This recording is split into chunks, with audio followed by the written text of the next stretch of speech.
Good evening. At 6 o'clock, call to order, roll call. Please stand for the Pledge of Allegiance. I pledge allegiance to the flag of the United States of America and to the republic for which it stands, one nation under God, indivisible, with liberty and justice for all.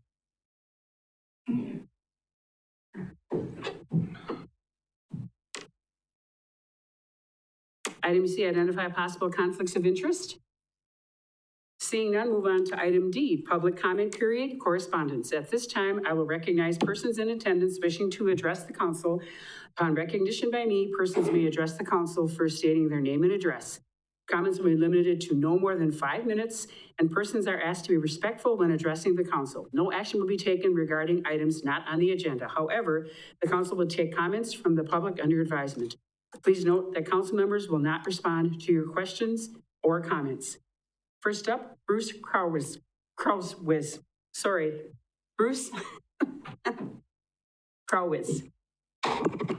Good evening. My name is Bruce Krauswitz. I live at 1600 North Hills in Marshfield, and I'm a pathologist. I'm retired from practice, and now I do research over at the clinic. And I wanted to show you a few studies that were done in the world in the last few months. Could you go backwards one slide, please?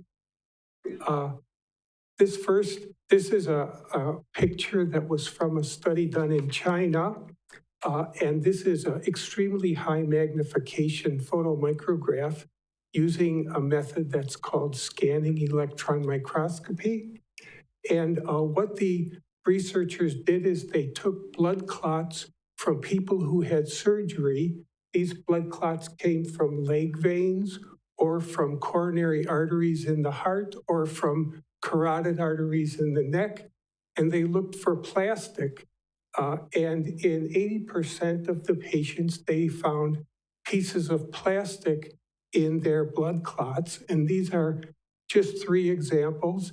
The one called PE is polyethylene.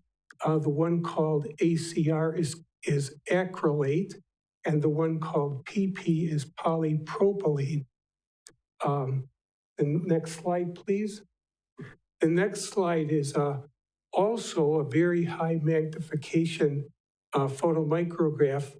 This method is called transmission electron microscopy, and this is a study that was done in Italy. And what they did was, when people had surgery on their neck to remove blood clots from the carotid artery, they took the blood clots and looked for plastic in those blood clots. And you can see the arrows there. Those are 2 pieces of plastic that were found inside of an atherosclerotic plaque and blood clot in a person's carotid artery. And in this study from Italy, half the patients had plastic in their carotid arteries and half did not. And these pieces are extremely tiny, like the 2 pieces with the arrows. They're about the size of 1 micrometer. That's a millionth of a meter. So roughly speaking, it's a millionth of a yard long. So these are very tiny. And this magnification is probably more than 10,000 times. And the next study, next slide, please. The next study is a study that was done at the University of New Mexico. And they took persons who died and had to have forensic autopsies in the state of New Mexico. And they got brain tissue and they looked for plastic, and they used a different method. They used light microscopy, and they were able to detect the plastic because they had a trick, and I don't have time to explain the trick, but they could make the plastic in the brain tissue light up, whereas the rest of the tissue was still fairly dim. And you can see, again, the arrows are pointing. Those tiny dots of light are pieces of plastic in human brain tissue. And in this case, they did about 60 samples of human brain tissue from people who had died and they found plastic in every single one of them. Next slide, please. This is another picture from the same study. And the picture that's on my right, you can see that there are cells there that are picking up the plastic. So there's like an inflammatory response to the plastic in this brain tissue. And next slide, please.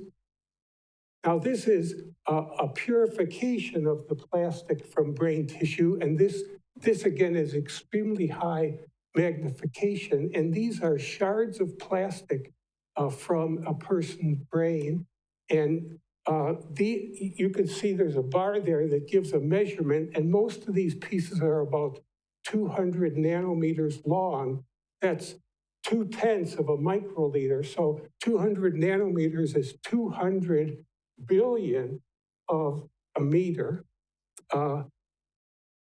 And I think that's everything that I wanted to say. Thank you. Thank you. Next, Ray LeBlanc.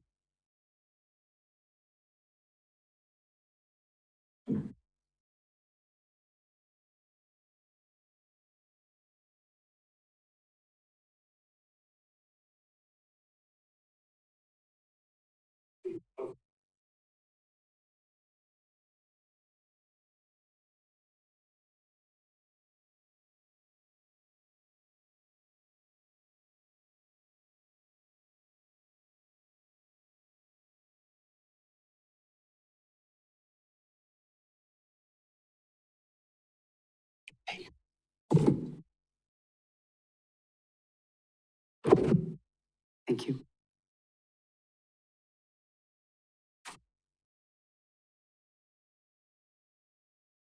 You're the mayor.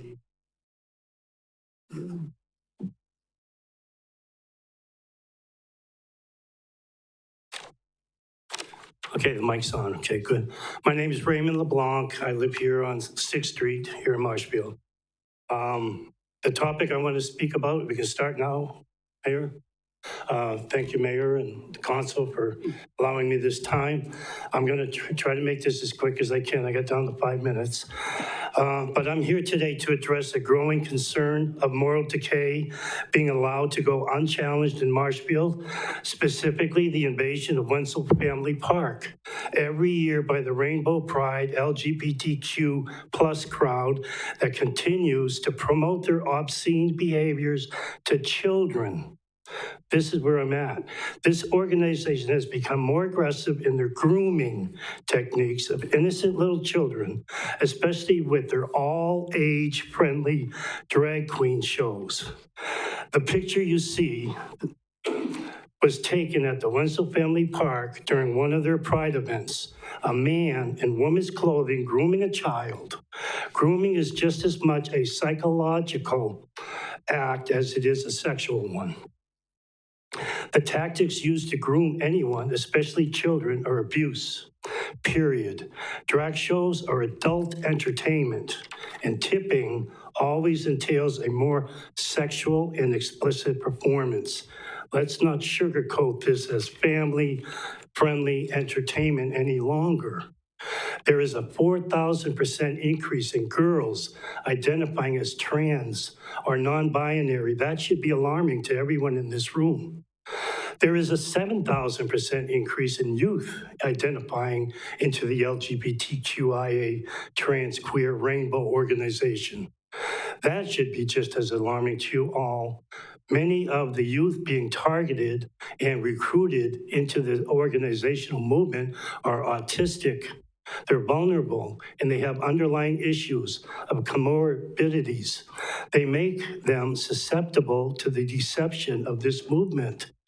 There are many ex-gays and ex-trans out there that are speaking out on this agenda of the rainbow movement and how it targets children. So please do your research, people.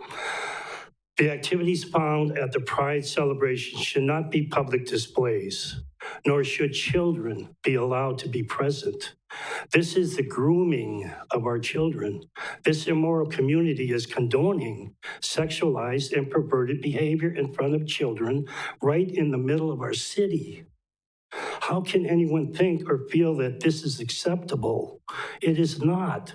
Wisconsin state law actually prohibits this form of sexualized grooming to children under 18 years of age. You as a whole have the power and authority to put an end to children being targeted, desensitized, sexualized, and groomed into deviant behavior. You choose to allow it. The statute reads 948055, causing a child to view or listen to sexual activity. I'm not reading the whole law because you have it and you know it, but it doesn't say they have to be nude. It say visual listening to sexual activity is a felony. It's a felony. We need to challenge that law because it's not being fulfilled. Now, I'm just finishing with this. The Freedom from Religion Foundation out of Madison, they threatened the city of Marshfield to remove a statue of Jesus the Christ in Public City Park on South Central Ave. Fearing a lawsuit, the land that statue stands on was sold to a private party to avoid any repercussions stemming from an expensive lawsuit. It is time for we, the people, to do the same. We will not contact the left-leaning law firm. Instead, we will be contacting American Center for Law and Justice and the Thomas More Society to file a lawsuit against the city of Marshfield for targeting children and grooming children.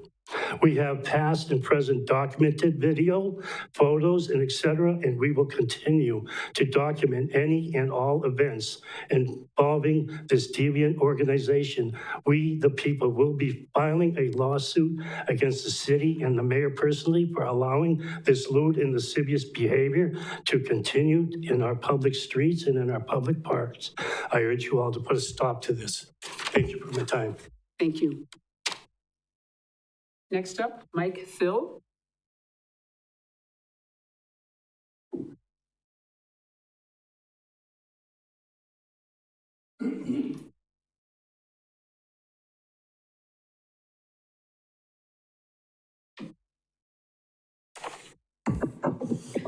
Hello, thank you for the opportunity to speak.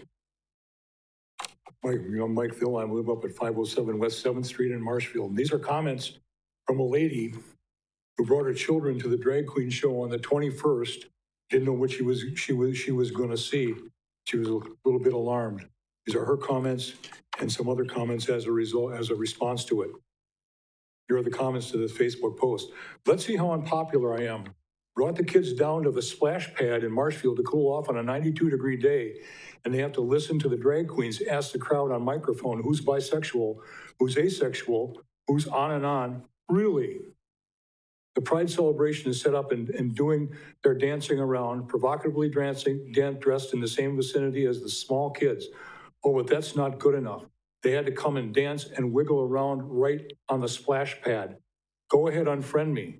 They could have used the stage at Columbia Park or had it out in the middle of the street, but not here.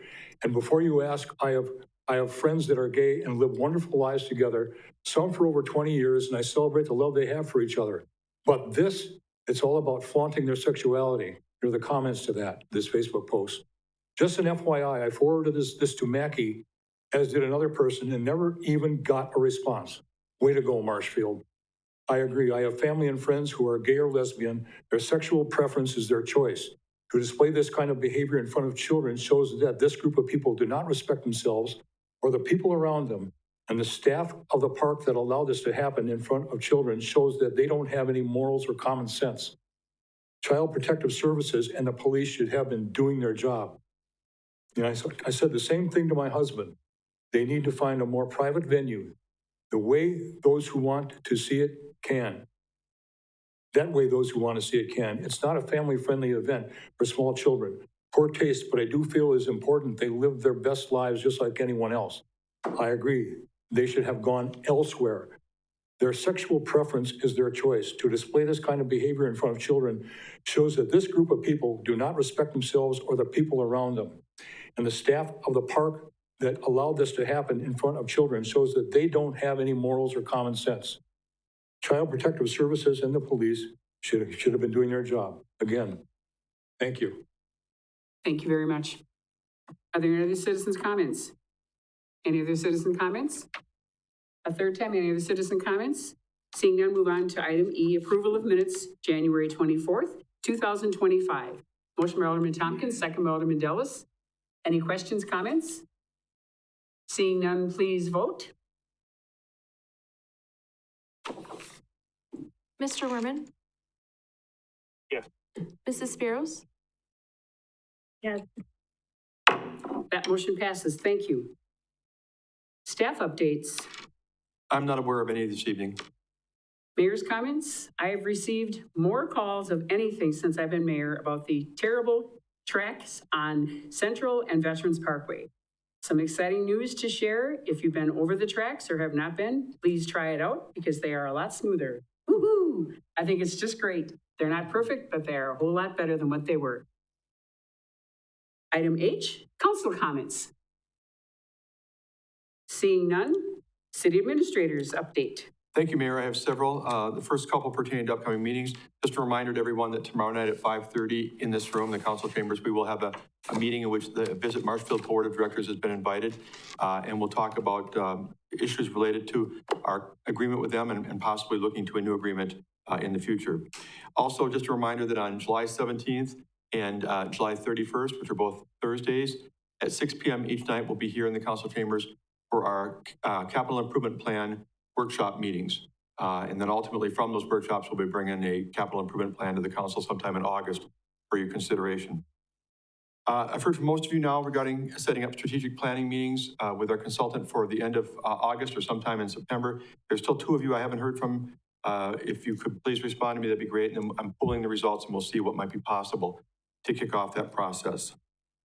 2 other things. One of the items that was brought up last month under items for future agendas was the Winslow Family Plaza Restroom Planning Committee, if I can remember all the initials. And I want to apologize to everyone. That committee did have its first meeting end of August or beginning of September, right in there. And then they haven't met since. That's on me. After that, we kind of got into some things with the budget process, and we had several members of the committee left for different reasons. So the committee definitely needs to be reconstituted, and they needed to at that point. I meant to do it. Haven't done that. Thank you for calling it to my attention.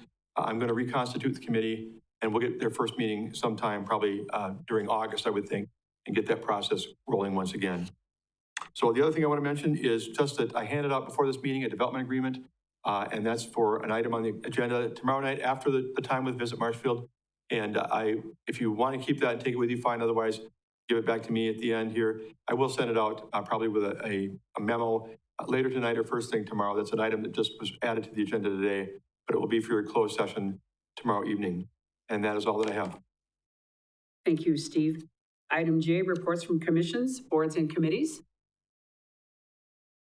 Seeing none, consent agenda, meeting minutes, reports. Motion by Alderman Dellis, second by Alderman Tompkins. Any questions, comments?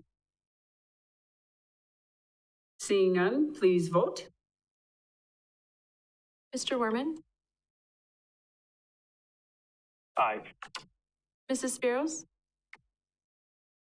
Aye. That motion passes. Thank you. We can skip item L.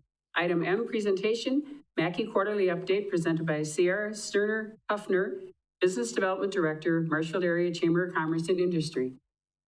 Yes, that was so close. It's actually Sierra Starner Heffron. So I am the Business Development Director with the Marshfield Chamber of Commerce and Industry.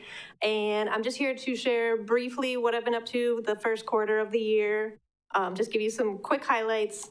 Really, most of the time has been spent meeting people, learning from Karen, meeting various organizations, trying to meet with the council. So I would love to meet with each and every one of you. So if I haven't met with you, I would still love to. But I am focused on the 3-legged stool of economic development. That is business retention, business attraction, and entrepreneurial growth. So nowadays, we really need to include childcare and housing into that. So it's really a 5-legged stool at least, but I'll focus on the business retention. So far, I've done 7 retention visits. I have many more planned. I have started downtown Main Street walks to meet the business owners, trying to get a feel of concerns, visions for the future. Let's see. As far as business attraction, I maintain property listings on Locate Wisconsin, and that's an effort to promote what we have for development, for future development, future expansions. I work closely with the city on submitting RFIs. So far this year, we've done 3. Let's see. I have updated our economic profile for 2025, and that is a marketing tool. That's something that we promote our businesses and community with. And I'm also very excited to start a game night series for younger professionals, newcomers, trying to get something together for people to socialize. And so if anybody knows of anybody who would like to be interested, please let me know. That's going to get started end of August. And as far as entrepreneurial growth, I've assisted 9 clients' businesses with various needs this quarter. We've updated our steps to start a business brochure, different resources included in that. And we're at the beginning of stages of partnering with different people to figure out the best way to support entrepreneurs and business owners. And so I will certainly have more on that in the future. Thank you, Sarah. So thank you. Any questions from the council? Seeing none, thank you for the report. All right, We'll thank look for you. the next one. Thank you so much. Item N, review of 2024 audited financial statements introduced by Jennifer Solinsky, Finance Director, presented by CLA representative. Good evening. The city's annual financial report has been completed, and this evening we are joined by Mr. John Troutman and Mr. Randall Stewart, who are representatives from our independent audit firm, which is CLA. They are going to present the results of our audit and provide you with the required communications in accordance with professional standards. So with that, I will turn it over to Randall and John.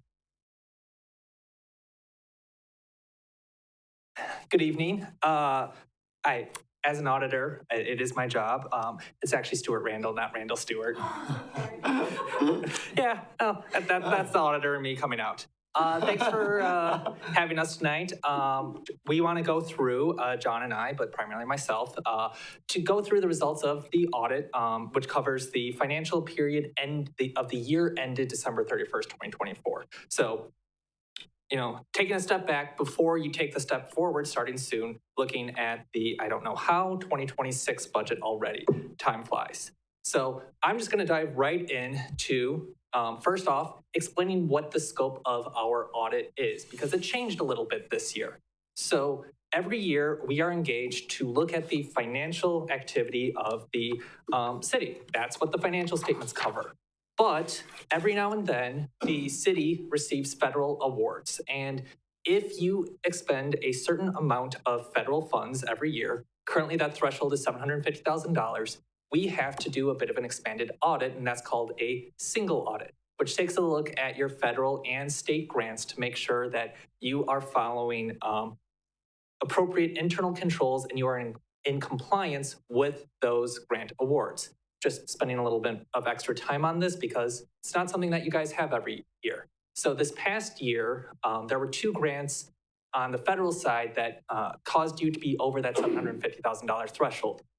There was a Safe Drinking Water Fund grant that your water utility expended. And then we were also looking at your state and local fiscal recovery funds, or more commonly known as ARPA, which was some of the COVID funding. Between the 2 of those, you had spent over $750,000. And so, that's why we had to do the expanded procedures this year. Going into what everyone wants to know about, the results of the audit. So when we look at financial statements, when we do our audit, we give an overall opinion on whether the financial statements are accurate, materially correct. And if we are able to give an unmodified opinion, which is what we were able to do in your case on the financial statements, it means that the financial data presented in the giant 100-some page PDF is accurate, which that is the best type of opinion we can give. It's a commendation to the city and the staff that helped prepare the financial records of these financial statements. Second, the federal and state awards, that single audit, we were also able to give an unmodified opinion, meaning that we did not, that the city was able to maintain compliance with the grants and that the schedule of federal awards and state awards in the report is also accurate. Once again, that is a commendation to the city and everyone that was involved in those grant management. Now, we wouldn't be doing an audit if we didn't have some recommendations or if there weren't some areas for improvement. So focusing first on the financial statements again, we did have a significant deficiency. Now, if you were here last year, you probably heard us talk about this again because it's one of these things that medium-sized cities like yourselves and smaller and even larger ones, it's a very common situation where instead of preparing the financial statements yourselves, you contract with us to do it, us being the auditors. It's something that we want to point out that, it is the responsibility of the city. These are the city's financial statements. They are not our financial statements. But we do have to make you aware of that through a significant deficiency in your internal controls. It's something, like I said, very common for municipalities this size. Any questions on that? And I should have said, please interrupt me at any time. Always happy to help and try and answer questions. On the second side of that, once again, diving into the federal awards, we also had a significant deficiency related to some of the expenditures of those ARPA funds. It's related to suspension and debarment. And so the best way that I can think of to explain this is when you purchase something using federal funds of a specific dollar amount, the federal government keeps a list of suspended and debarred vendors, essentially entities they don't want their money to go to. Now, the city did check to make sure that all of the vendors were not suspended or debarred. However, that check was done after the procurement action was done, after the purchase was made, and that check needs to be done before the purchase was made. We didn't find any situations where you sent money to one of these suspended or debarred, but it was the fact that that check was done after the procurement action was done. That is the reason we have this finding. So our recommendation regarding that is to just change your procurement practice and policy to ensure that documentation that this search for suspension debarment related to purchases involving federal funds is done before the federal procurement action is performed. Just going to pause there for a sec and for any questions. Just one interjection here. Stuart kind of made a good point where cities of your size don't have a single audit every year. So it is challenging to have situations like this. I can tell you that that's probably the number one finding we see for all levels of government, county and city government. That doesn't make it okay. You still got to work on trying to fix that and memorize the fact that, hey, it might be 5 years until you have a single audit, but we have to do this prior to that. But I just want to make you aware of that is something that's very challenging. There's other things that are challenging as well that you're doing just fine. But it really points to the priority and the importance of being on top of that single audit requirement and understanding every single grant and the requirement attached to those grants. Because you never know, all of a sudden you may not think you're a single audit, and then throughout the year you are, and that's when you can't go back at that point and do it. So again, just wanted to point that out. So moving on, want to draw your attention if every year it seems like there are new accounting standards that go into effect that change the financial statements from one year to the next. So if you were to line up the 2023 financial statements with the 2024, these would be the differences. So the first one, essentially a little bit of clarification on how changes and errors are reflected in the financial statements. We did have a cumulative effect of change in accounting principle for the next slide, and this just kind of clarified and standardized how that is all presented. Once again, financial reporting only. It's reflected in the financial statements, but there was not anything real significant in your financial statements regarding this.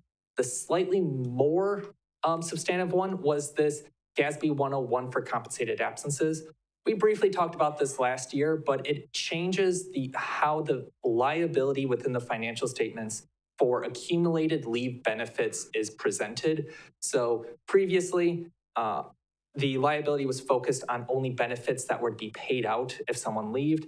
Now we had to include a little bit more to reflect for benefits that people would use as time off. We worked with the city closely to make sure that this estimate for this liability was accurate as possible, and we were able to get to a good position to make sure that that number was accurate with these financial statements. It doesn't change your policies or what people get. It just changes how that leave balance is valued within the financial statements. So any questions on that? If not, we do have a couple of additional recommendations. Whenever we find areas for improvement, we want to point them out to the city. These don't raise to the level of a finding, but we just wanted to point them out to the city as opportunities for improvement. The first was every year, we look at your cash reconciliations.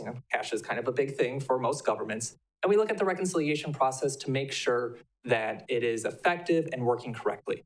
Now, we were able to gain confidence enough to issue our report, but we did notice that there were some immaterial reconciling items that were not identified, and they were fluctuating a little bit from month to month, meaning that there were some small cash items that weren't necessarily being picked up correctly throughout the year. Now, once again, they were good enough for our report, but we wanted to, encourage the city to keep focusing on that reconciliation process to try to get that variance as small as possible every month. It was, a little bit over $1,000, I believe, but that does not mean any money was missing. It just means that there was some activity, whether a revenue or expense, that was not recorded correctly. The second item is related to, once again, just reviewing your balance sheet, making sure that all the assets and liabilities, there's a thorough understanding of the reasoning behind them, and to make sure that they continue to accurately reflect the activity within them. Making sure that there is a forward-thinking reconciliation process and an explanation of the reasons behind why they are there. We have seen over the years, across the board at every single entity, so much turnover at every level of government. We don't want the city to have some 100% accurately reflected activity as of 12/31/24, and then something happens and no one understands why it's there anymore. We want to make sure that the city is on firm footing to ensure that it can survive financial reporting turnover and keep that, legacy of good reporting continuing. A few comments here. This is probably the number one piece of advice I can give you as a body and as a council, and that is the documentation of really anything financial is just inherently important right now. And Stuart mentioned the turnover, and we're seeing that real life examples every single week. We get calls, we don't even know what to do. And these are small entities, these are large entities, because the institutional knowledge of the staff went out the door, either retirement or left or something like that. They're also having situations where they're unable to find people, and there's every 2 years, every 1 year, there's turnover. And the further you get from that point, the less knowledge is there. And, you have a lot of transactions, a lot of activity, of single audit, of federal money. There's a lot going on, and you're not unlike any other city. So that's the number one thing. And it's not a one and done situation where you document, you're done. It's a living, breathing exercise, and you continue to do that. And when it becomes part of your culture, then it's a little bit easier. Still not 100% immune to issues with turnover, but it certainly helps. And we're seeing that across the industry where it's pretty important. So I just want to make sure there's a stress there. So, hi. Hi. So I'm wondering, just from, you've done audits on many, many government entities.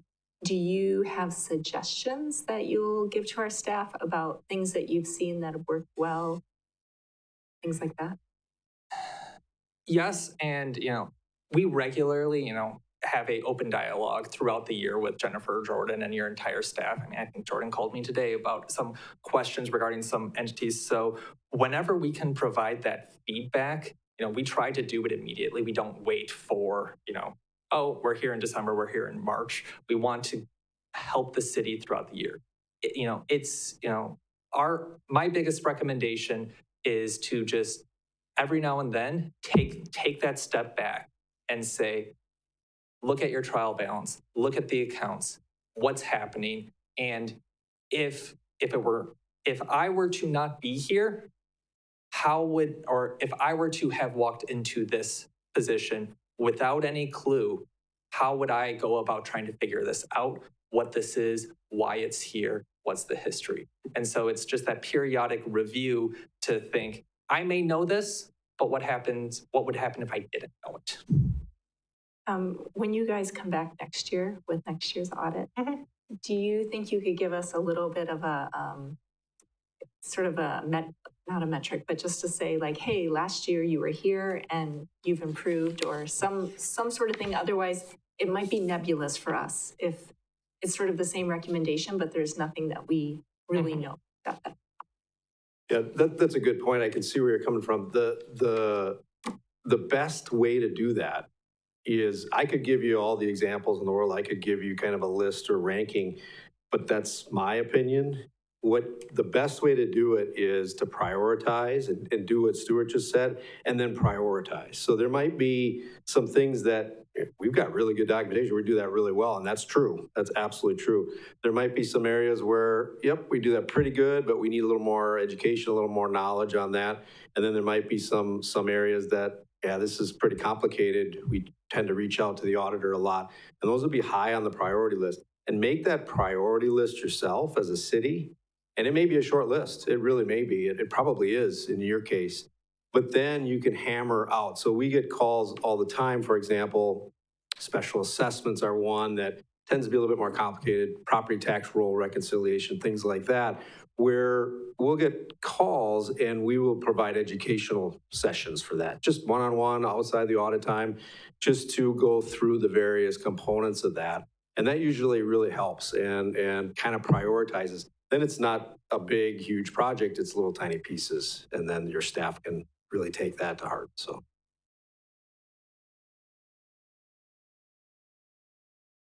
Well, if there's no other questions, I'm a numbers guy, I'm an accountant, so I do want to talk a little bit about numbers, specifically your numbers. So first off, we have a graph showing your general fund balance, your general fund being your primary operations. And something that's quite hopefully evident is there was a big jump from 23 to 24. Specifically, a lot of that was in your unassigned fund balance, which went from about $6 million to $7.9 million. That essentially is a significant increase in your reserves. And so we looked a little bit into that because usually governments don't end up seeing that big increase. And so we wanted to know what happened during the year that caused that. And so this is copied straight from within your financial statements. It's the budget to actual statement for your general fund. Two lines that stood out to me. First, that miscellaneous revenue. You had budgeted about $740,000, came in about $1.2 million. Big difference in that was your interest revenue. Interest rates have been good. So probably about $400,000 or $500,000 of that was higher than budgeted for interest. The other line that was a bit, stood out was the $1.6 million underspent of general government. The city had budgeted about $1.7 million for contingency that wasn't really used. That under budgeting in the revenue, so that you were over budget of about $300,000, and then you were also underspent in your expenditures by about $2.5 million. That's what led to your increase in your fund balance. Now, if you've listened to the last couple years that we've been up here and talked to you, we've talked about the ratio of your fund balance against your expenditures. Now, you've historically been right around that 25%. This year, you're up to 34%. Your policy says you target that 25 to 30% range. So you are above your policy by a significant amount. So that means that you're in a healthy fund balance reserve position going into next year's budget. Now, that doesn't mean that the budget's going to be simple or anything. You still want to balance those revenues and expenditures, but you don't necessarily need to worry about building that reserve because you're now in compliance with your own policy and kind of the overall industry standard, which is a recommendation, which is that 25 to 30% threshold of your annual expenditures. Next, just a little touch point on your utilities. The focus on the utilities is usually rate of return. This is for your electric and water utility. This is a regulatory concept which they track to help determine what your rates are. Your electric rates, your rate of return was pretty constant. Your water utility did dip a little bit related to some one-time projects, but hopefully that will bounce back next year. It's just something to continue to monitor to make sure that your rates are in a cost recovery perspective, because that's what the PSC, that's what the utility should be focused on. Oh, hi again. Hi, we also have another utility, that's the communications utility. Do you guys parse that out as well? So that is included in the Marshfield Utilities column within the financial statements. Now, because the activity of that is so much smaller, we did not necessarily include that as a separate rate of return. Also, because it's not regulated in the same way that the electric utility and the water utility is. I don't have that specific whether it was in cost recovery perspective. However, in the separately issued Marshfield utility statements, which the utilities would have, they would be able to get you that information.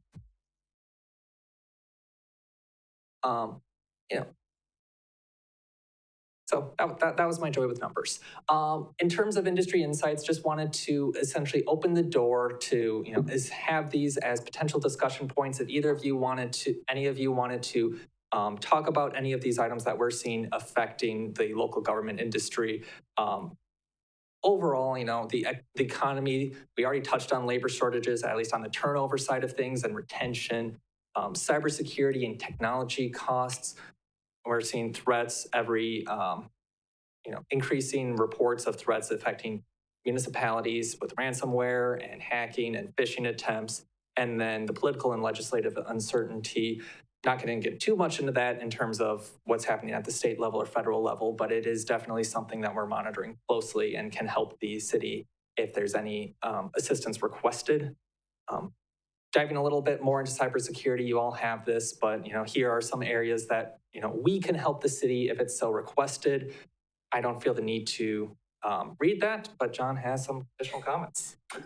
Just why this is in here. I mean, we're putting this in here because we are seeing an uptick in both clients and non-clients across Wisconsin and across the country.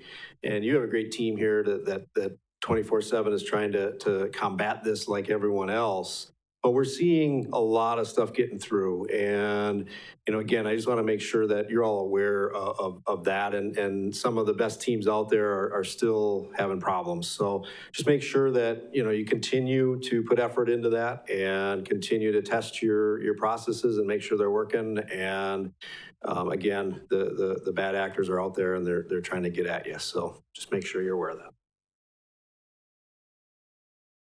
Finally, upcoming GASB changes. So next, I'm not going to spend too much time on this because we actually get a year off from the difficult ones. But in the future year, the financial statements will look a little bit different. First, few disclosures regarding risk. Nothing that's going to be too significant for the city. Second, some changes in how the proprietary funds, so your utilities, are presented within the statements. We're going to be working closely with both the utilities and Jennifer to ensure that she understands and can keep their financial records in line with the standards. Finally, there's been a lot of changes with capital assets recently. We've talked a lot about leases and IT subscriptions over the years. This clarifies a little bit in how it's going to be presented within the financial statements. Nothing too significant. I like this one because it provides us with a clear answer on some things that have been a bit foggy. But overall, relatively minor coming up compared to what we've seen in the past. Finally, just a few little informational slides about our firm that you can peruse at your leisure. And then our contact information, which we would love to hear from any of you throughout the year if you have any concerns or questions. Or, once again, ask questions now. Any questions from the council? Thank you, Stuart and Thank you for John. having us. Okay, and I see we have a motion on the table by Alderman Giles, and this motion is to, if you would give us your motion, accept and place on file. It is to accept and place a file. And Alderman Dellis, second. Any other questions, comments? Wait till we find the other two on the screen. Yeah, all good. Yeah.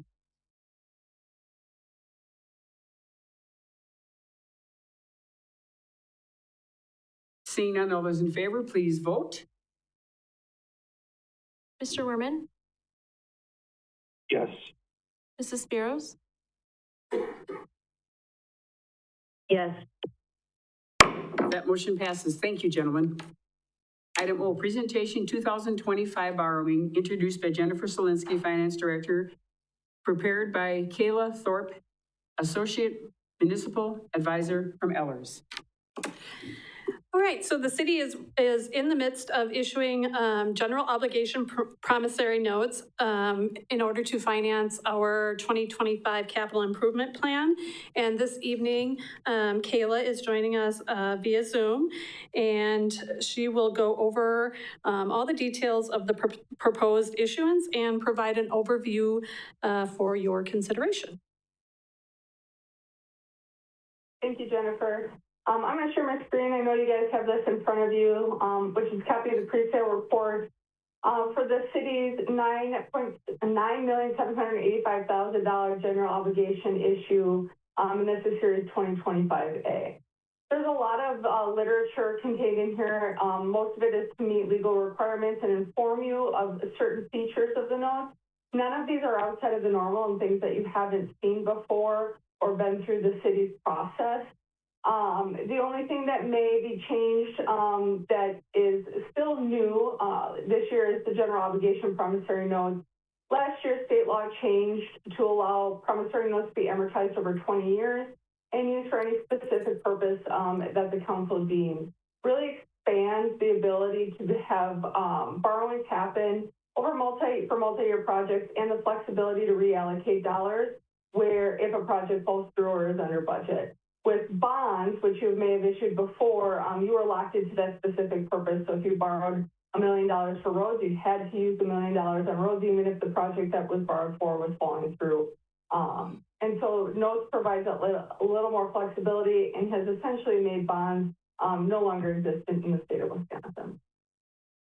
All of the projects that are funded with this issue will be paid back by ad valorem taxes, which is the city's ability to levy property taxes to repay debt service. It is an exemption of the levy limit law, meaning the city can increase its property tax levy on an annual basis up to 100% of its general obligation principal and interest payments in a year. And so that really gives the ability for the city to guarantee those payments from the property tax levy. These notes are being amortized over 20 years. You'll see a number of amortization schedules that I'll review really to meet specific purposes, but in the grand scheme of the picture, all of the notes will be amortized over 20 years, starting to be callable in 2034.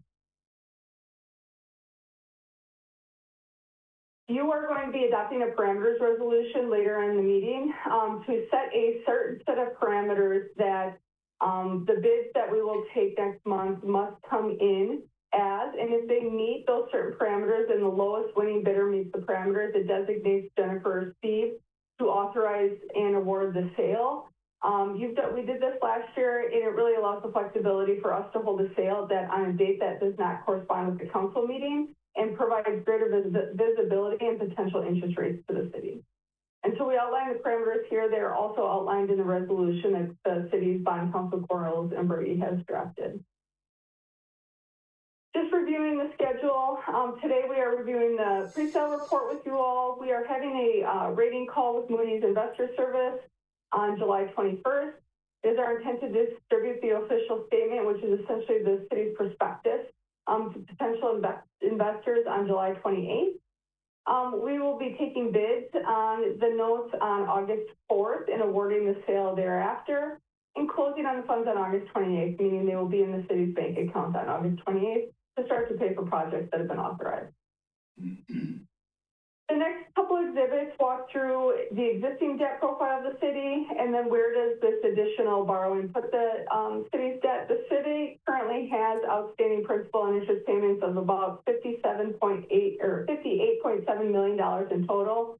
And those are spread out over a number of what we call abatement sources or other funds that pay for general obligation debt outside of the property tax levy. And in the city's case, that is all TID funds, TID 4, 5, 7, 9, 10, 11, 12, and 13, all of general obligation debt associated with the projects that have taken place within those districts, and those districts increment pays for the related debt service. So moving from left to right is your general obligation payments on an annual basis, mitigated and decreased by the offsetting payment sources to get us to our net tax levy. That is the amount that the city levies on an annual basis to pay for principal and interest payments.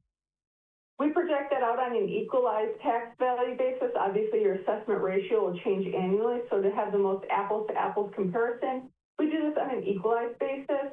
And so of the city's tax rate in 2025, $2.36 per thousand of tax dollars went to go pay general obligation debt liabilities. The city has a very comprehensive capital improvement plan split out by kind of department or fund, and therefore we split out the borrowing by that as such. So there are portions of this borrowing that will pay for taxi, street, stormwater, various equipment purchases, police portions, including $5.8 million for the new facility, fire portions, and cemetery upgrades.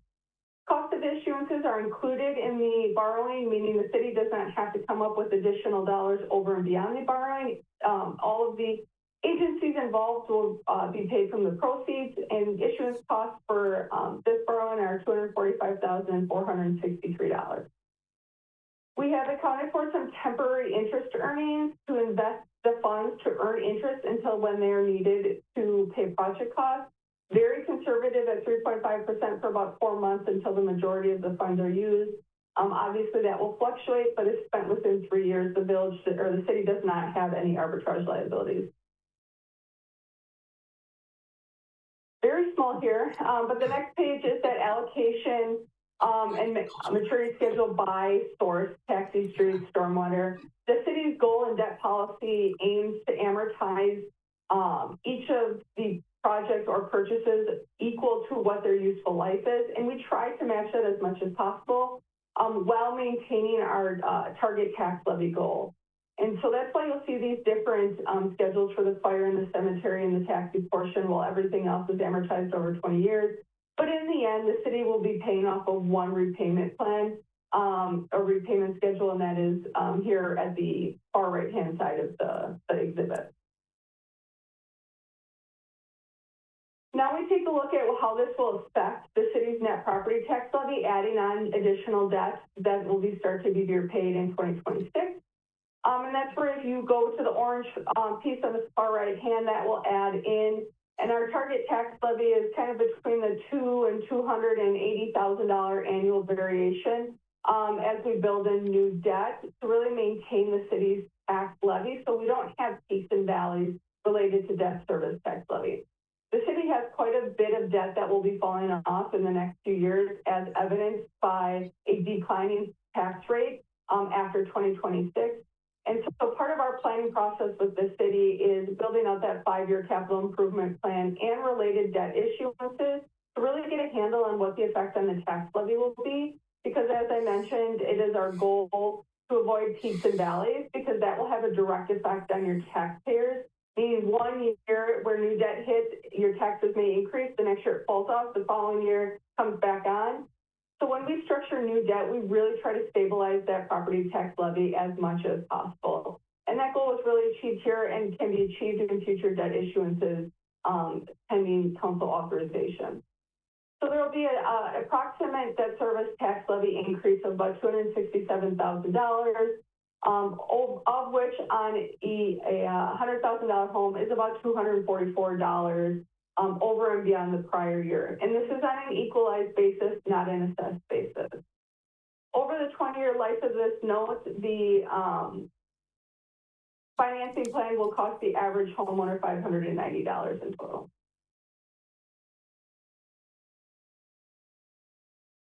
As you are aware, state statute limits the city's ability to borrow debt at 5% of its equalized value. The city does have an internal debt policy that limits that to 65% of the 5% value.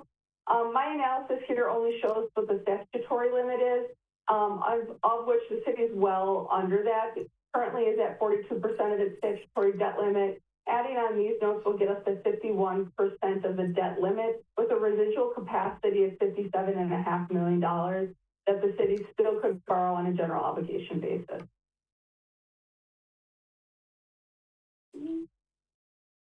And that is all I have for you. So if there's any questions, I'd be happy to answer them.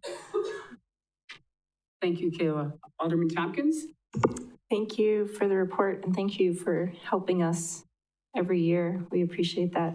I'm just wondering, I have page 30 in my packet. I think, I don't know what page it is for you. It's the one that has the orange and it has the tax rates and it starts at 2025, the annual taxes for, I'm assuming, is that to the $236? Is that to pay off the debt? Is that the debt service amount? $236? It is the average, or the taxes on a $100,000 home. So your house is $100,000, you paid $1,000 in taxes. 236 of it went to pay the city's general obligation principal and interest payments in that year. Great. Do you happen to know what it was for 2024? I can look.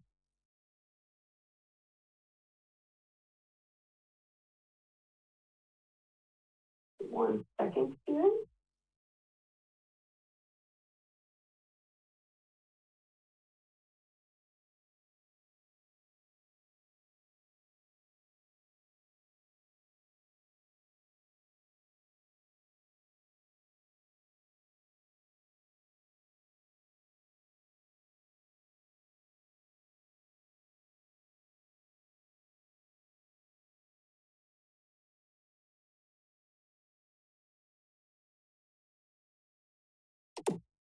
In 2024, it was $2.42 per thousand. $2.40, so in about the same range then, because it was, this year it's $2.36 and next year it's $2.44. Great, okay, thank you. I'm just asking that because of the police station. I know you guys tried really hard to make sure that you kept those, avoided those peaks and valleys with the debt service, so it looks like we're seeing that, so thank you. Yeah, and we've had these conversations internally with staff too. While we are cognizant of what the tax rate actually ends up being, we focus more on the actual dollar amount of the tax levy because there's portions of the tax rate that are outside of the city's control. What the assessment ratio is, where market revals come in, those things the city cannot necessarily control what the value of the community ends up being, and that is a direct correlation to the tax rate. So therefore, we focus more on the tax levy because the rate will end up being what it is, but if we can stabilize the levy dollar amount as much as possible, that will have a direct correlation to stabilizing the levy as it relates to debt service, the tax rate as it relates to debt service. Any other questions, comments for Kayla? Seeing none, thank you again, Kayla, for that enlightening report. Item P, first reading of ordinance number 1533, creating section 14-03 of the Marshfield Municipal Code requiring replacement of lead and galvanized water service lines within the city of Marshfield, presented by Nicholas Cum, General Manager, Marshfield Utilities. Good evening and thank you. Tonight we have 4 items on the agenda related to private lead water services, items P, R, S, and T. Rather than addressing each of them separately, I'd like to take a few minutes to present them together so you can kind of get a sense of how they all fit together as a larger plan. To provide a brief refresher, Marshfield Utilities water mains are typically located below or beneath the city streets in Marshfield. From the water main, a service line brings water into each property. The portion from the main to the curb stop, which is typically located behind the sidewalk, is publicly owned by the utility. From the curb stop and the curb stop itself, and everything beyond that into the building is privately owned by the property owner, except the water meter, which we place inside the home or business. In 2016, Marshfield had approximately 346 private lead water service lines. Through state funding, we've steadily replaced many of them, some of them at partial cost and others at fully covered. As of today, only 93 known private lead services remain, 68 of them on the residential side and 25 on the non-residential side. Recently, the funding mechanisms transitioned to a federal program administered by the state of Wisconsin, requiring new steps and approvals, many of which are before you tonight. MU applied late last year to the Department of Natural Resources for a safe drinking water loan program for funds to support private side replacement, made available through the federal bipartisan infrastructure law. We requested roughly $7,000 per service and structured our application by census tracts to maximize our eligibility and funding. The fund amount awarded is up to about $485,000 for census tracts 100, 103, and 106, and those are funded at 100% principal forgiveness. Essentially, 100% principal forgiveness means no cost to the property owner. Item T on the agenda is the authorization of the financial assistance agreement, 5364-12, and that's associated with this 100% principal forgiveness funding.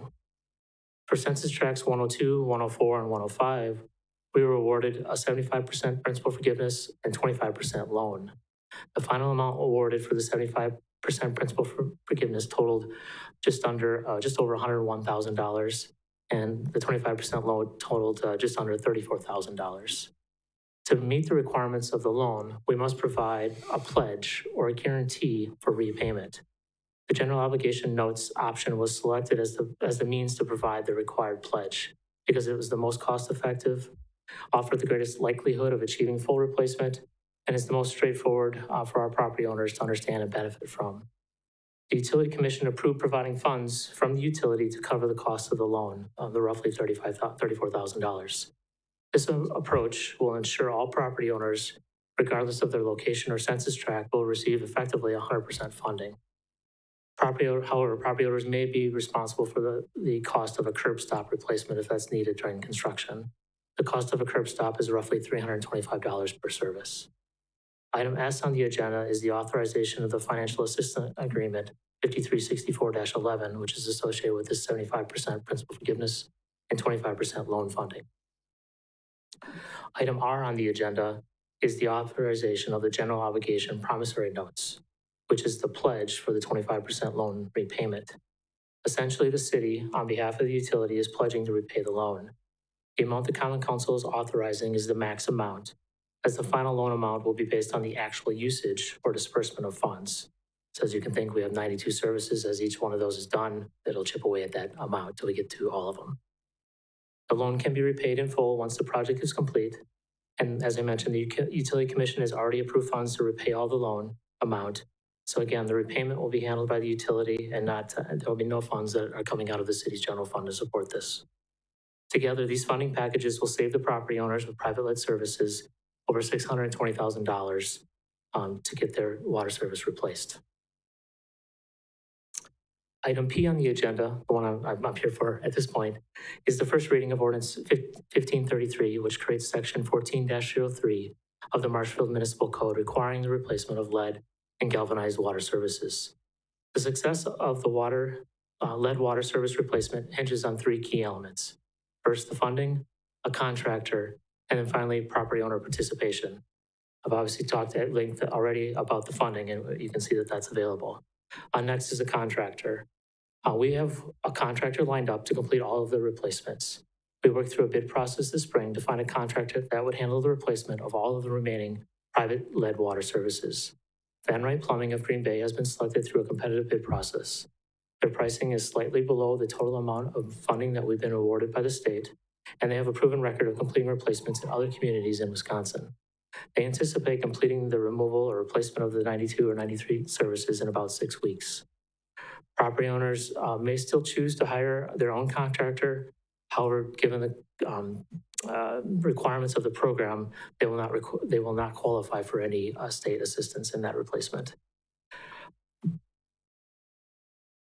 Finally, it's the property owner participation, which is ordinance help. The last item is the participation by the property owners, and this is what the ordinance really helps with.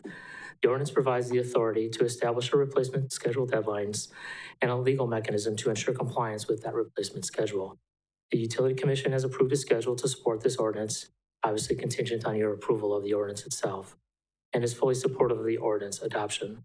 The ordinance allows for the Utility Commission to adjust the replacement schedule, due to regulatory changes that we may see over the years, weather or other unforeseen issues.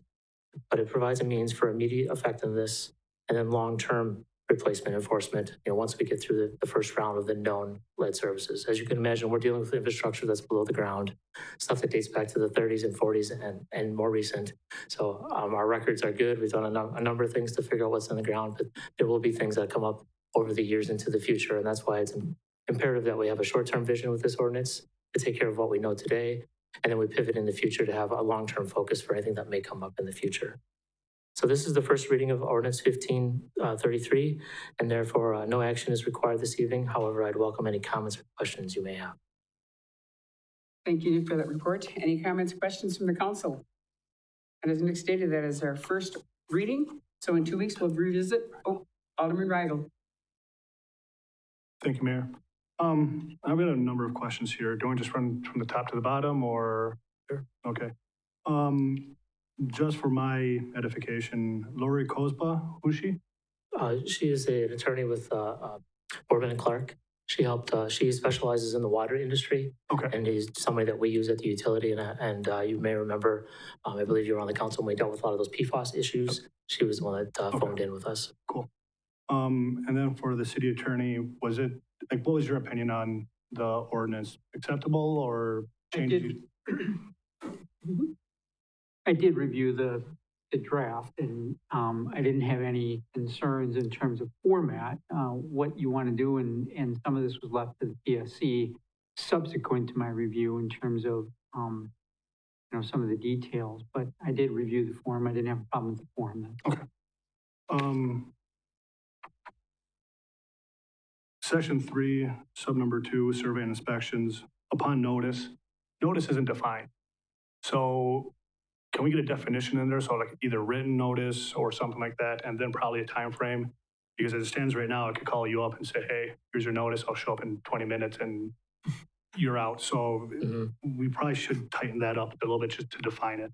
Sure. And once again, this mainly just to make sure I've understood correctly here, but the way I'm reading it down when you get to subpart 7 and 8, it reads as if the property owner is in charge of replacing it. Is that correct? Yeah. Okay, and then they're also in charge of applying for the financial assistance. They will have a part in the process. We've set it up though with the contractor, the paperwork, and we're going to be part of this as well, working with the property owners to get it to the finish line. But ultimately, and this is where it gets kind of tricky, because this property is owned by the property owner, not the utility. Right. We're just helping facilitate this process so that they have the funding coming in and a contractor to replace it. Prior to this, it was more of a property-led process and worked out generally well. As you can tell, we were able to replace nearly about 75% of the private lead services prior. But unfortunately, just due to the paperwork, due to funding, due to contractor availability, it was challenging. So as we worked through this over the last number of months and with commission input, this is the structure we put in place to help assist the property owner. But yes, it's ultimately their property. Right, so how does this look in practice then? I'm a property owner, I've got lead on the customer side. You guys say, hey, look, we're gonna show up and inspect it. You inspect it, there's lead, you have to replace it. And then I'm on my own? No, so the inspections already occurred. We already know where these locations are. These property owners have received numerous notifications that they have a private lead service because we've had funding since 2016 or 2017 available. So a number of them, they know that they have a lead service. So they know that part of it. once we get the contractor in town, we'll work with them to go to every property and set up the arrangements so that they can move forward with having the replacement completed. Right, so I guess, so do they have the right, so for whatever reason, they don't want to use a contractor that's been selected? They can just replace it with someone else, another plumber or whatever it may be? Correct, they can, but then they would not be eligible for the funding. They would have to pay for that out of pocket completely. Okay. Because I'm just hung up on on number 7, I'm hung up on the premise of their contractor. Okay. So, I mean, it seems like all the work's been done on the utility side, but then it seems like they're saying that your contractor, and I get, some of this is forward thinking long-term where you're identifying one that's not identified yet. Right. But in that forward thinking, vein, and let's say, and it's not, and these things aren't necessarily pertaining to you specifically or anything like that, but, change of leadership, something like that. Mm-hmm. And then at that point, you could have some other person in there that's a little bit less honest, straightforward, and then they have the authority to do other stuff there. Okay. So, and I guess that's why I'm just kind of making sure that it's tight, just because, the authority to basically fine someone $500 a day is a pretty big power to have. Mm-hmm, definitely. Right, and I guess, kind of the same concern there too with the fact the onus is on the property owner for the financial assistance, even though it's being presented to them. I mean, I get it, they're the property owner, they have to fill something out, sign something out, but if it's just a, hey, good luck, figure this out on your own, I can tell you that most people are going to be either not happy with it or not know how to do it. Right. So, like I said, that's my concern with that. And then finally, with the numbers of no less than 50, no more than 500 for the fines, how do we get to those numbers? Was there a specific thought with it? Was it just trying to make it so it's high enough to sting to do that? I'm going to be honest. I think that when this ordinance was originally drafted in 2022, that was the language. I don't know, Hap, if you have historical preference or I don't. It's outside my wheelhouse, I guess, when it comes to the fining amount. The fine, is that what you're saying? Yeah, the quantity. I mean, and even from my perspective, that's not something I normally would even comment on, in the sense that it's left to the discretion typically of the governing body when that's being done. That's really a judgment that lies at that level in terms of what you want to use for a penalty. And again, that doesn't mean that it wouldn't come, potentially from the utility. But for me to say, oh, that's, I got an issue with that. Right, no, I'm not expecting you as a city attorney to comment on the specific quantities of it. I was just more wondering, was it, the utilities council that suggested that amount? Was it someone in on the utility that said, hey, let's go 50 to 500? Yeah, like I said, I'd have to go back to the original ordinance that was drafted. I mean, ultimately, we're putting these, you understand this, we're putting the mechanism in there to ensure that we have the opportunity to push if we need to. Obviously, that's not the desire. The desire is to work with the property owner, just as we've done before. Obviously, yeah, but you're going to get someone here and there that doesn't want, so you need some tool in your tool belt to do that. Exactly. And then one thing, just mainly for my edification here, last time, Safe Drinking Water Act, the EPA regs, and the Wisconsin lead and copper rule. What were to happen if let's say once again, I'm a property owner, got lead in my house, I don't update it, what's the repercussion for that? Is that falling on the city? Is that falling on the homeowner? Is it falling on the utility? Well, I guess you said in the house. So in the house is outside. Right now is not regulated. Okay, sorry. Yeah, that could be. I apologize. Lead piping is something the DNR or the EPA and DNR are looking at. That's a whole nother story. But as far as the water service goes, if you were a property owner that decides not to, and you go past the terms of the ordinance, obviously we would go down that mechanism. Then the DNR is going to go after the utility and say that you've not completed the replacement of your lead services. Right. Okay. Perfect. And I think right now, I believe there's EPA rules that are out there. They're probably challenged in court, but I believe in the early 2030s that all lead water services are to be replaced. Gotcha. Perfect. Thank you. Alderman Werman? Thank you. I just have one quick question. Having sat on Public Works for the last 2 years, I know that we have certain policies that require, work to be done or fees will be implemented I would just ask, and I don't know if Hap would be the best person to speak to this, not to call any again, but I just want to make sure that we are staying consistent in the type of format that we're using, and also like the process here of, if we're going to be finding somebody like to Mr. Reigel's point, $50 to $500 a day, if that's what we decided as a council. I don't know, is that what we do in our public works policies as well? Do we fine a certain amount per day if they're not meeting that? So I just want to make sure we're staying consistent through these policies. That format is very typical in terms of various types of enforcement actions. So our ordinance reads that way in terms of traffic control, although the amounts of forfeitures that are used in traffic matters are subject to specific state regulations, we still address it in this same fashion where it's, $5 to $500. But that's also the same we would use for certain other types of disturbances that don't fall under traffic regulation. We have other matters that involve forfeiture actions that may relate to building code violations. That's the same way that we address that.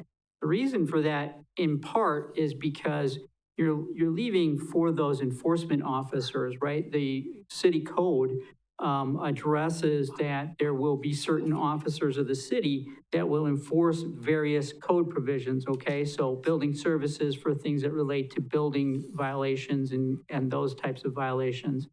Law enforcement or ordinance control for certain violations like animal violations, et cetera. And so that's where that discretion to write that citation for a range, depending on the circumstances, is left open.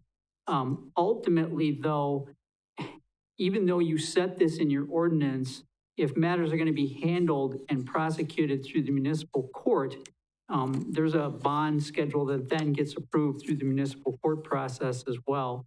So even though you have this range, the court kind of sets a schedule. And then even with that, everything ultimately has to be approved, or when it is enforced, authorized by the court when that actually would go through. So while somebody could write a citation for, again, $500, and when we say that to make it clear, when there's a forfeiture amount that's set, so for example, $30 is if you have a forfeiture of $30, it's actually $98.80 because you're adding court costs in if the matter is going to be prosecuted. So when that happens, if somebody gets the ticket or a citation for $98.80, if they don't do anything and they forfeit on it, that's what they'd pay. If they fight it, that number could change depending on how the court would look at it and what might happen and how the case would get resolved. So there's a lot of, the way I'm going to say it is discretion that gets exercised by various public officials throughout that whole entire process. What you're doing here tonight by approving the ordinance is sort of setting that spectrum of, the $5 to the $500 or whatever it may be.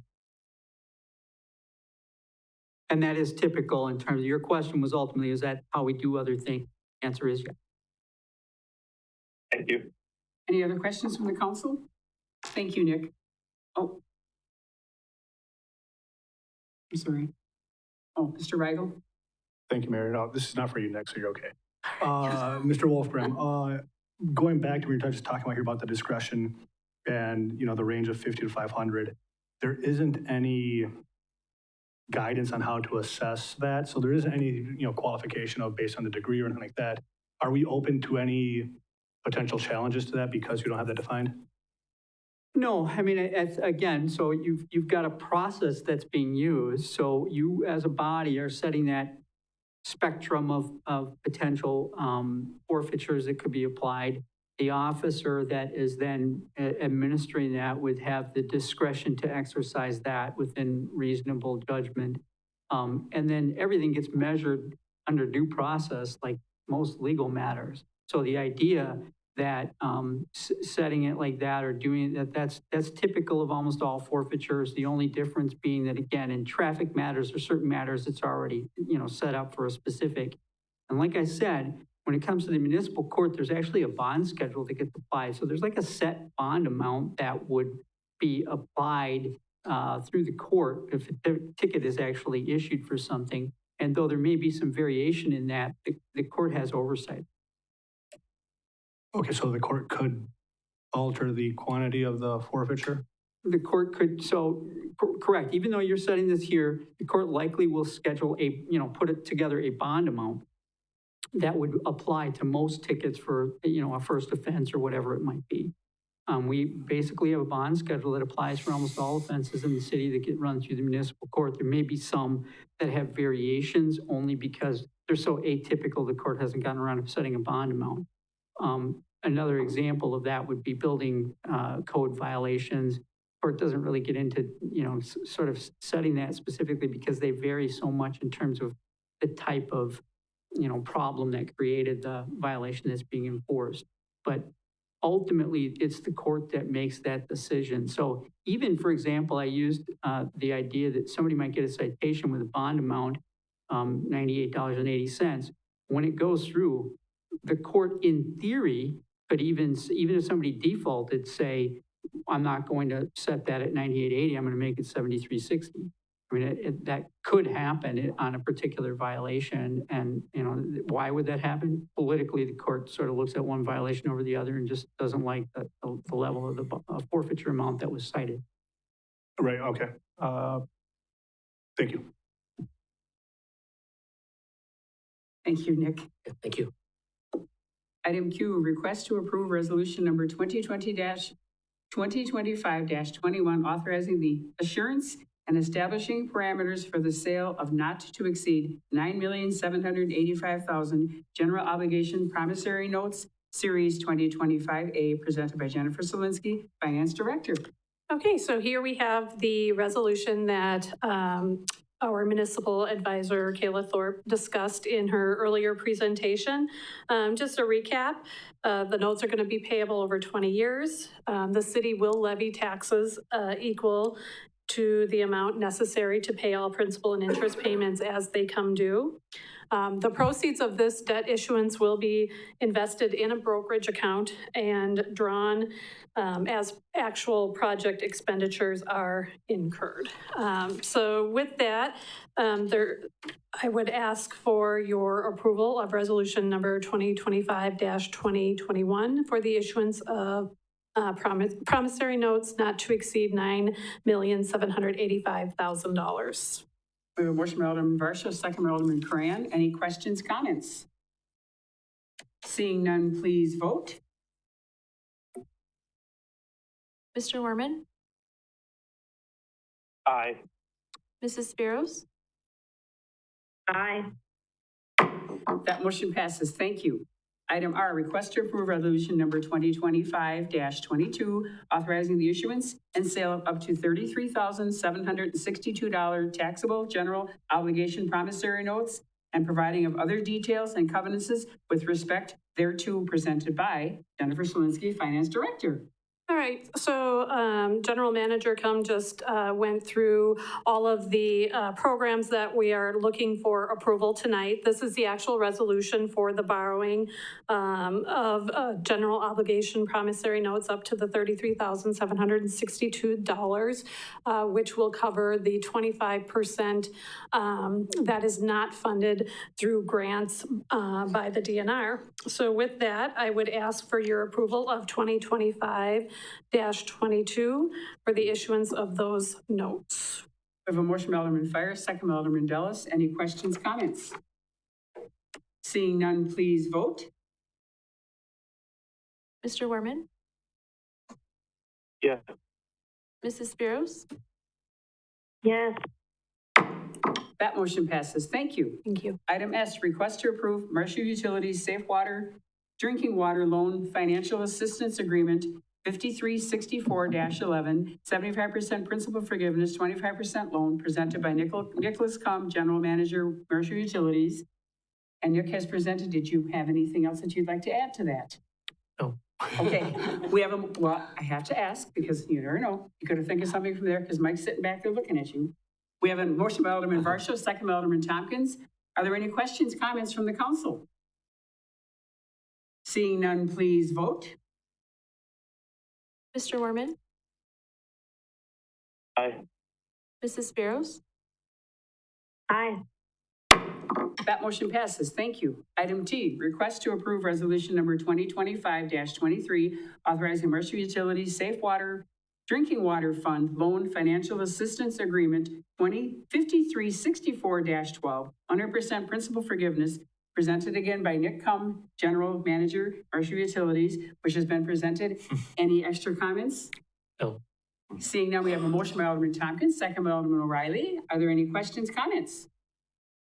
Seeing none, please vote. Mr. Werman, Yes. Mrs. Spiros, Yes. That motion passes. Thank you for backing it all together. Thank you very much. Thank you. Item U, request to recommend council approval of authorized Wood County grant application for the 2026 Building Revitalization Grant Program, including commitment to fund of city's $25,000 matching share from the Economic Development Fund, Fund 205, presented by Steve Bard, City Administrator. Thank you, Mayor. Well, for many years, the city has offered funding opportunity for downtown facade grants and building improvements under a program that was changed last year from facade grants and interior conversions to the title of Building Revitalization Grant Program. Typically, we've been able to provide about $60,000 to $70,000 for grants downtown, and they're obviously a matching component of 50% or more from the benefiting property owners for their projects. However, my 2025 recommended budget that was approved by the council did not include money for this program for the first time in many years. And that was due in large part to the fact that we were committing funds to the West 2nd Street redevelopment plan and going to the consultant for the project work on that. So decided to take a hiatus, if you will, for 1 year, hoping to have it back in future years. We'd like to get it going again. However, certainly looking at the 2026 budget, as we'll be talking about here in a moment, and going beyond for weeks and months to come, is going to be difficult. It's not going to be fun. It'll be challenging as always. So trying to find the resources to restart that program for 2026 is a little bit of a challenge. So anyway, it's expected, in fact, that the city will likely contribute more funds toward the Weinbrenner project as well as we did in 2025. But it does appear difficult for us to fund the program without some outside help. Now, touching for a minute on the Wood County Economic Development Grant Program, it's been reined in a little bit in the last couple of years, and I was on a Zoom call a couple months ago where they made it very clear that they want to focus only on projects that have an economic development impact. In those earlier years, they've had all sorts of projects that kind of teeter on that, but they're trying to hone in a little bit tightly. And they're looking at $325,000 in total to be giving out to municipalities for these projects. And that's a little bit less than maybe it was a couple of years ago, but it's a great program and we want to try and tap in where we can. So what we're proposing to do is for 2026 to restart the Building Revitalization Grant Program, to be able to offer facade and interior conversion grants to benefiting property owners for their use downtown. We're looking at $50,000 in this case, of which $25,000 would come from the city and $25,000 would come from Wood County. Now, up until this year, there was no required match from cities. Now there is. At least 50% must come from the applicant, and we're proposing 50% in this particular request. The city's $25,000, we would ask if you're supportive of authorizing staff to submit the application, would be to come from the Economic Development 205 Fund, which obviously ties very carefully or very closely to the purpose of that fund to incentivize economic growth and development. So staff's recommendation is that council authorize staff to submit a grant application to Wood County, which is due by this Friday, July 11th, for $25,000 to partner with $25,000 of matching fund contribution from the city's 205 fund to try and run a building revitalization grant program for 2026. We have a motion by Alderman Fire, second by Alderman Giles. Alderman O'Reilly. Thank you, Mayor. Just looking for a clarification on this. So the $25,000, would that be contingent on the matching money from Wood County? Correct. Yeah. Okay. By your action tonight, you would essentially be committing that you're willing to meet their $25,000 with $25,000 of our own money. And like I said, the proposal would be that it come from the 205 fund. Okay. And then I'm also assuming that it would have to be approved in the budget? Correct. Okay. Sounds good. Thank you. Yep. Alderman Tompkins. Thank you. So we've had a little bit of a change because we no longer have the EDB, and I do believe that they were the ones who reviewed these grants. Is that correct? Well, they were involved in it, but if you look at the, what I put in the packet, it kind of was converted a little bit to where there's more oversight and involvement by Main Street, although staff certainly works with Main Street Okay. on the program. So that was actually going to be my question is who now would review the applications? Well, right now, we're not proposing any change from the guidelines that were approved by this body back in July of 2024, or 23 if it was. You know, whichever year it was. But, and that does call for Main Street and their design committee to review and make decisions on the grants based upon eligibility for the purposes. It lays out what types of improvements are acceptable, and we've entrusted them with that. Now, you can always call that back into play here if you want to. But that's what was done the last time these grant applications were made. And then if they review an application and they approve an application, are we doing any work within City Hall to administer those monies to people? The reimbursement comes through the city. So in other words, if the project is done, let's say it was they're going to get $20,000 from the city to team up with $30,000 from the applicant. When they are done, they submit all the documentation to me.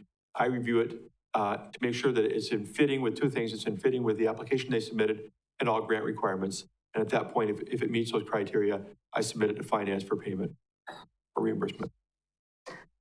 So we've been involved in to go to the heart of your question, we've been involved in the financial management part. We're not the last time around involved in the direct reviewing of the applications initially in terms of what's being proposed. So I realize this grant is due in 3 days. Correct. I'm just wondering if,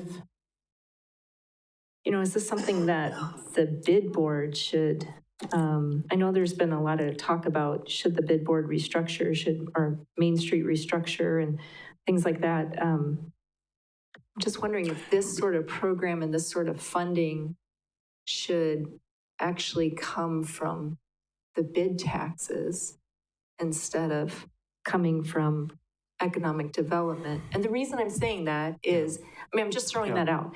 But the reason I'm saying that is that we have a huge 2nd Street corridor project that we are kicking off, which is the focus of most of our economic development, probably for the next, 10 years. So I'm just wondering if we need to focus more instead of just a little here, a little here, a little there, but really, say, hey, these groups are going to take care of this stuff, and we're going to focus on actually getting Weinbrenner, developed, and we're going to focus on the next step and things like that. So we can make that request of the bid. They'll be going through their decision-making process in the next 60 days in terms of the assessment that they'll be collecting monies in 2026. And, their assessment last year was $80,000. They may continue that again for next year. That's up to them. Similar to what ultimately happened where, we requested that Visit Marshfield take a look at the grant application for the historic preservation signs. We could ask them to take a look at it. But in submitting this grant, we would have to be saying that we are committed to covering it ourselves. And if they're ultimately willing to partner or take the whole thing, so be it. But yeah, you're right, it needs to be turned in on Friday, so I need to know that we have a committed source for sure to fund our portion of it.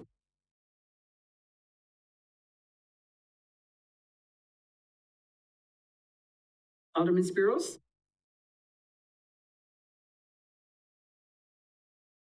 Thank you.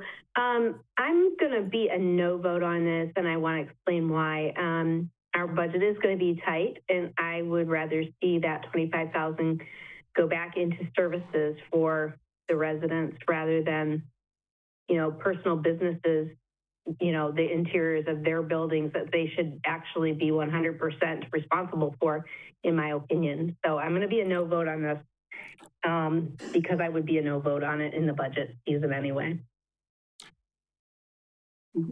Just to add to that, a note about the interior work that's done under the grant program. It has to be for improvements, not just regular maintenance. And the premise is that it's going to increase the tax base.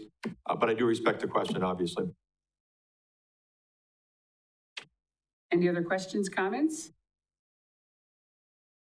And we have a motion and a second. Please vote. Mr. Werman, Aye. Mrs. Spiros, No. That motion does pass. Thank you. Item F, financial overview and discussion of 2026 council budget priorities, introduced by Steve Barr, City Administrator, presented by Jennifer Solinsky, Finance Director. Thank you. Well, we've been talking about money here quite a bit tonight already. We got a great report from the auditor going through where we were at as of December 31st, 2021. Good framework. Good to see that our undesignated reserve fund, expendable reserve fund, has gone up a fair amount. And then we heard from Kayla Thorpe, our financial advisor from Ellers, some debt information that ties to, again, setting the framework for us going ahead to the 2026 budget. So at this time, I would call Jennifer, our finance director, up. In doing so, I would like to say that I hope some of you were able to see the video that I sent to you, the link, to look at her presentation from May. Jennifer did an outstanding job of going through a lot of numbers and information back in May for this body to kind of get you caught up on where we see things at the moment from a financial standpoint. So I've asked her tonight just to maybe give a brief high-level look at where we stand, and then what we want to do is look for the council to give some comments, some thoughts, ideas, maybe priorities that you want to see focused on as we start this 2026 budget process. Jennifer? Okay, so the presentation that I gave back in May focused on where we ended 2024. Tonight, I'll just give a brief status check on where we are currently at in 2025. And our revised budget for revenue and expenses is at the $27,410,000. Now, if I take our actual revenues, I'm showing actual revenues and expenses, sorry. And then if I project out based on where we're at, if we realize the remaining budget, it looks like we will gain another $371,000-ish in our fund balance. How that breaks out, in that second column, you can see that we're just over $11 million of our $26 million worth of revenue. That first slide included our contingency and fund balance consumption related to that contingency. So I've pulled that out so you can kind of get a more cash in and out perspective. So we're at about 43% of where we budget ourselves for revenue. And on the expense side, we're tracking a little bit ahead of that at just at $12.7 million. And you can see that spread out between the various categories that we have. If we're looking ahead to our 2026 budget, which staff is actively working on, we've loaded some data in the budget, and departments are actively working to get the rest of their accounts in. I just wanted to note some assumptions that we've already built in. Our ongoing vacant positions that we included in 26 would be the half-time administrative associate in the clerk's department, our development director and planner in development services. In public works, I've noted a city engineer and a civil engineer, and also an equipment operator one, which that position was removed in its entirety in 2025. And then at the time I created this presentation, we were 3 firefighter paramedics short. We've since hired one, I think just this week. So that is now down to 2. Other budget assumptions that were built in would be a step increase of 2.4%, and that's the CPI Midwest average as of May. We'll take another look at that in August for the July number and make any adjustments to the budget at that time. Our renewals for health insurance are coming in roughly at 11%. We've enjoyed a couple years of no increase given our utilization rates, but we've had some higher utilization this year, so we are anticipating a pretty large increase there, a little bit for dental, and then no increase for vision. Also to note with those vacant positions, we have budgeted them with family-sized insurance benefits just to be most conservative. And that point in time was as of 6/25. So any changes, people leaving or changing benefit elections, we wouldn't have in this initial pass of the budget.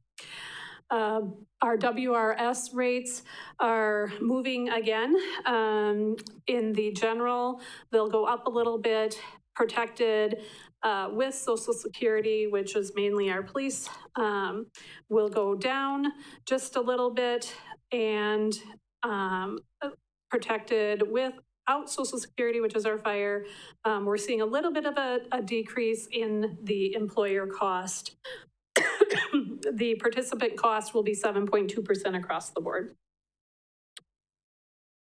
So if we wanted to take a quick peek at where we're at in our budget with these assumptions built in without any additional input from our departments at this point in time, we're looking at about $25.9 million in revenues and expenditures.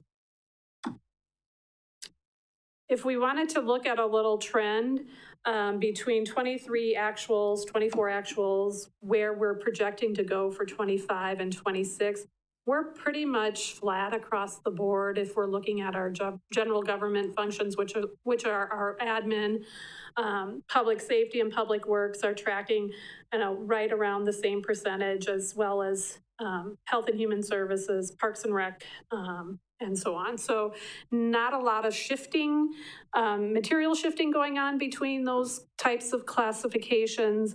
And so if we're comfortable with that breakout, we're on track. Here's just a graphical representation of that same slide with the breakout by department.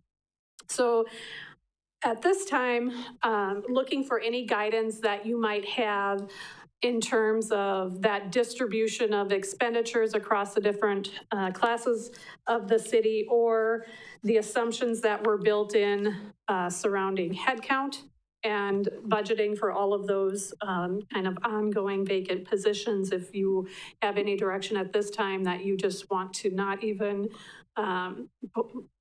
add those back into 2026, that would be helpful at this point in time. So now I can open it up.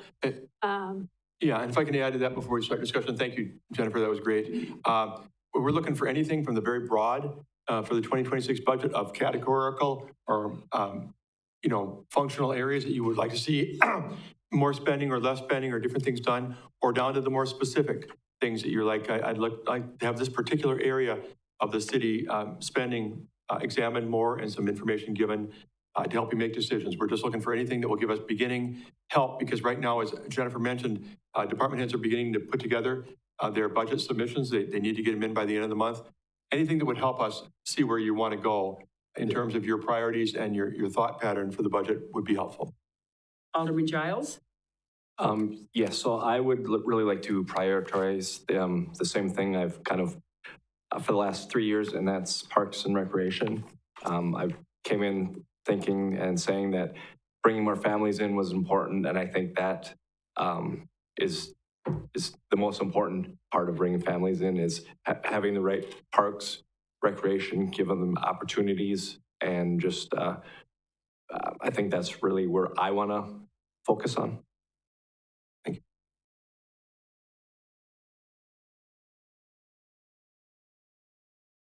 Anybody else? Alderman Tompkins? Thank you. I do like the pie chart, and I do like that every department has sort of stayed within their zone in that chart. that would be something I wouldn't love if one department started to just continue to grow and take up more and more of the pie. So I'm glad that in the last 3 years that's kind of stayed, and I think that should be something we keep. I agree that every single position that is open needs to be filled. So if we can fill those in our budget, I think that's a priority because we offer services and all of those people provide services. Alderman Werman?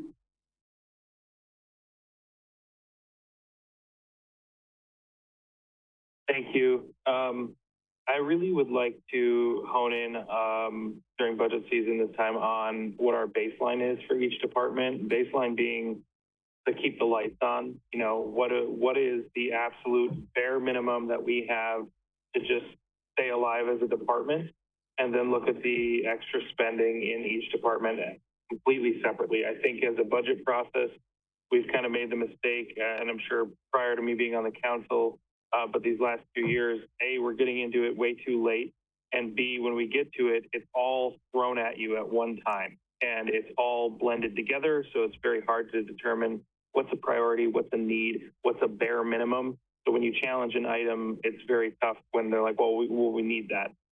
That's tough to determine when it's thrown in with stuff that we don't need. So I would really like to focus on those as two separate entities. And we need to start looking at that, I think, from a city level in general, as these are the keep the lights on things. These are I wouldn't call them wants necessarily, but like these are the extras. So I think that's what we need to start doing. Alderman Weigel? Thank you. And just kind of following up with Mr. Warman's comment there too, with the baseline or essential number there, I'd probably like to see it broken down a little bit too, because I know if our department had, I'd pad that big time just to make sure it looks like it needs to be there. But if they show the work, we know what's what. And if there's something that seems amiss, we can ask about it. It can be explained. Thank you. Any other questions, comments? Seeing none, thank you, Jennifer. Thank you. On to item W, suggested items for further agendas. Seeing none, who would like to adjourn the meeting? Motion by Alderman Weigel, second by Alderman Giles. Please vote to adjourn the meeting. Sorry, Derek. Mr. Werman? Can't remember if I said yes or I last time. I think I'm going with yes. Change it up. Mrs. Something different. Speros? Yeah. Meeting is adjourned. Thank you very much.